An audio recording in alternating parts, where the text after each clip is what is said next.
మెడ్చల్ జిల్లా దమ్మాయిగూడ శ్రీ చైతన్య స్కూల్లో ఒక అభిషేక్ అనే ఒక 10th క్లాస్ పిల్లర్ని 11 మంది అతి దారుణంగా అతి కిరాతకంగా అక్కడ ఉండే చెప్పులతో కావచ్చు, లేకపోతే షూస్తో, అలాగే కర్రలతో, టిఫిన్ చేసే ప్లేట్లతో చాలా దారుణంగా కొట్టారు. కొడితే యాజమాన్యం ఏం చేసిందో తెలుసా? వెంటనే వాళ్ళ పేరెంట్స్కి కాల్ చేసి, నీ కొడుకు మెట్ల మీద నుంచి కింద పడ్డాడు, ఒకసారి వచ్చి చూడండి అని చెప్పారు.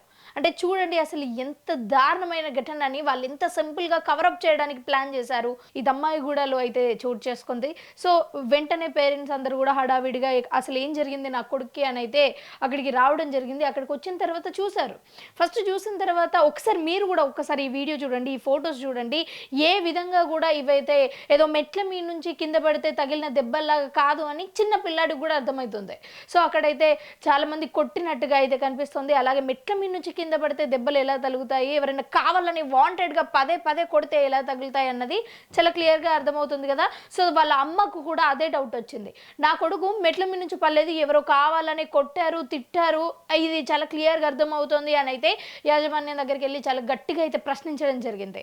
ఏంటి నా కొడుకుని ఎవరైనా కొట్టారా, లేకపోతే నిజంగా మెట్ల మీద నుంచి కింద పడ్డాడా, ప్రూఫ్స్ ఏంటి అని అడిగే తరుణంలోనే యాజమాన్యం ఆల్రెడీ తప్పు చేసింది, తప్పు చేసే వాళ్ళని కవరప్ చేసింది, ఆల్రెడీ పెద్ద తప్పు చేసిన తర్వాత కూడా మళ్ళీ తనతో కొంచెం మెల్లిగా స్లోగా పద్ధతిగా చెప్పేది పోయి అగ్రెసివ్గా చెప్పడం స్టార్ట్ చేశారు. అంటే అగ్రెసివ్ ఏమాత్రం కొంచెం కూడా రెస్పెక్ట్ లేకుండా ఇష్టానుసారంగా మాట్లాడడం అయితే స్టార్ట్ చేశారు. ఇక వెంటనే ఇంకా తను ఏం చేసింది, వాళ్ళ మమ్మీ వెంటనే అతన్ని తీసుకొని ఇంటికి వెళ్ళడం జరిగింది. ఇంటికి వెళ్ళిన తర్వాత ఆ ఇంజ్యూరీస్ ఏవైతే ఉన్నాయో ఒక్కసారి స్క్రీన్ పైన మీరే చూడండి. అంటే కొంచెం డిస్టర్బింగ్గానే అనిపిస్తుంది, బట్ ఇది నిజంగా జరిగిన ఘటన కాబట్టి తప్పకుండా ఇంకా మనం తెలుసుకోవాల్సిన పరిస్థితి అయితే ఉంది. సో ఆ దెబ్బలన్నీ కూడా కొంచెం సివియర్ ఇంజ్యూరీస్ అవ్వడంతో వెంటనే అతన్ని అక్కడ ఒక హాస్పిటల్కి అయితే తీసుకొని వెళ్ళడం జరిగింది. ఇక అతను అక్కడ అయితే ఓపెన్ అప్ అవ్వడం జరిగింది.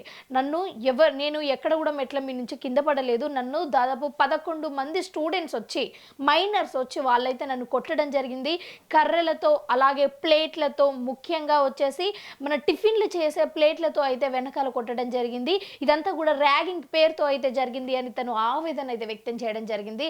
ఇక ఇంకొక మెయిన్ విషయం ఏంటి అంటే, కొంతమంది స్టూడెంట్స్ షూస్ వేసుకొని మరీ వచ్చి ఆ షూస్తో అయితే అభిషేక్ మొహాన్ని తొక్కడం అయితే జరిగింది. సో ఇంతటి దారుణ ఘటనని అసలు ఒక యాజమాన్యం ఎలా అసలు తప్పించాలి అని ఎందుకు చూస్తుంది ఏంటి అన్నది అని మాత్రం ఇక్కడ ఎవరికి కూడా అర్థం కాని పరిస్థితి. సో వెంటనే తను ఇట్లా చెప్పి ఏడ్చేశాడు, ఇలా నన్ను 11 మంది కొట్టారు. అలాగే మార్నింగ్ ఎప్పుడైతే స్కూల్ అయిపోయిందో, స్కూల్ అయిపోయిన టైం నుంచి మోస్ట్లీ ఈవినింగ్ నుంచి మార్నింగ్ వరకు నన్ను దీంట్లో ర్యాగింగ్ అయితే చేయడం జరిగింది. సో నేను ఇంకా ఏం చేయలేకపోయాను, వాళ్ళందరూ 11 మంది ఉన్నారు, నేను ఒక్కనే ఉన్నాను, ఇదంతా కూడా ర్యాగింగ్ అనే పేరుతో అయితే జరిగింది అని అయితే చెప్పారు. కర్రలతో, ప్లేట్లతో, అలాగే ముఖ్యంగా షూస్తో మొహాన్ని తొక్కడం ఇవన్నీ కూడా జరిగింది అని చెప్పిన తర్వాత ఇక వెంటనే వాళ్ళ తల్లి పోలీస్ స్టేషన్కి అయితే వెళ్ళి కంప్లైంట్ ఇవ్వడం జరిగింది. సో ఆ కంప్లైంట్లో భాగంగా అయితే ఇప్పుడు వెంటనే అయితే ఈ స్కూల్ యాజమాన్యంలో కొంతమందిని అయితే అరెస్ట్ చేయడం జరిగింది. అక్కడ స్కూల్ ఇన్ఛార్జ్ కావచ్చు, లేకపోతే ప్రిన్సిపల్, అలాగే దాన్ని కవరప్ చేయడానికి ప్రయత్నించిన ప్రతి ఒక్కరిని కూడా ఇప్పుడు మన మెడ్చల్ జిల్లా దమ్మాయిగూడ పోలీస్ స్టేషన్లో అయితే ప్రతి ఒక్కరిని అయితే అరెస్ట్ చేయడం జరిగింది. అయితే ఇప్పుడు ఇక్కడ ఈ విషయం బయటికి వచ్చిన తర్వాత చాలామంది కూడా ఏమని కామెంట్ చేస్తున్నారు తెలుసా? శ్రీ చైతన్య దగ్గర నుంచి ఇంతకు మించి ఇంకేం ఎక్స్పెక్ట్ చేస్తారు? అలాగే నేను కూడా అంటే వాళ్ళ ఓన్ ఎక్స్పీరియన్సెస్ కూడా వాళ్ళు చెప్తున్నారు. మేము ఆల్రెడీ శ్రీ చైతన్య నుంచే వచ్చాము, ఇదంతా కూడా శ్రీ చైతన్యలో చాలా కామన్గా జరుగుతూ ఉంటుంది. ఇయర్లీ ఒక 3 నుంచి 4 నుంచి ఒక 5 హత్యలు ఈజీగా జరిగిపోతూ ఉంటాయి, సూసైడ్లు జరిగిపోతూ ఉంటాయి. ఇవన్నీ కూడా ఇంకా కామన్ శ్రీ చైతన్యలో అని కొంతమంది చెప్తుంటే, ఇంకొంతమంది మాత్రం శ్రీ చైతన్యలో ఇది తప్ప ఇంకేముండదు అని చెప్తుంటే, ఇక చాలామంది మాత్రం నేను మాత్రం ఇలాంటి ర్యాగింగ్స్ ఇవన్నీ కూడా నేను నా కాలేజెస్ టైంలో కూడా ఎదుర్కొన్నాను. తప్పకుండా ఎవరైతే ఇలా హెరాస్ చేస్తారో, తప్పకుండా ఎవరైతే ఇలాంటి ర్యాగింగ్కి పాల్పడతారో వాళ్ళని ఎట్టి పరిస్థితులలో వదలకూడదు, వాళ్ళకు చాలా సివియర్ పనిష్మెంట్ ఇవ్వాలి అని కూడా కొంతమంది ఆవేదన వ్యక్తం చేస్తున్నారు.